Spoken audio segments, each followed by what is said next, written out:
For decades, the windswept shoreline of Long Island concealed a darkness few could imagine.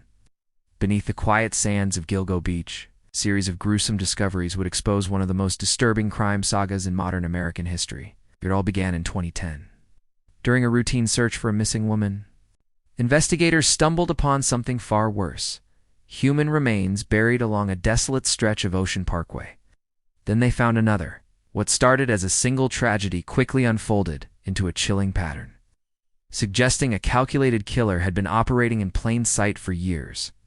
The victims were mostly young women, many of them sex workers who advertised online. Their disappearances had initially drawn little attention, just missed calls, unanswered messages, and families left waiting for news that never came. Now the shoreline was revealing what the city had failed to see. As more remains were uncovered, the scope of the horror expanded. Bodies were found wrapped in burlap.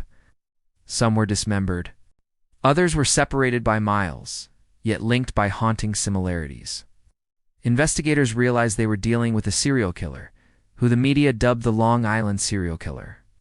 Beyond the nickname, little was known. No eyewitnesses, no clear timeline, and no suspect. What followed was years of frustration. Jurisdictional infighting slowed progress.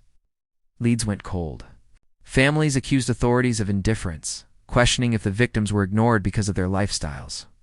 Adding to the terror were taunting phone calls some victims' families received. The calls traced to busy locations like Times Square, or cruel proof that someone was watching, enjoying the pain they had caused. Theories multiplied. Was the killer a local resident? A commuter? Someone with law enforcement knowledge? Some experts believed the different ways the bodies were treated pointed to multiple killers. Others argued it was one predator, refining his methods over time. Years passed. Technology advanced. And then, after more than a decade of silence, the case broke wide open. An arrest was made, and a suspect was charged, reopening old wounds and igniting new questions. While some murders were finally solved, others remain unresolved. Not all families received closure. The full truth, how many victims there were, whether one killer acted alone, or if others are still out, there may never be fully known. Today, the Long Island shoreline looks deceptively calm. But beneath that calm lies a reminder: evil doesn't always announce itself. Sometimes it waits, hidden in plain sight, until it's impossible to ignore. And even now, the question lingers in the salt air of Gilgo Beach. Did justice arrive too late, or is the story still unfinished?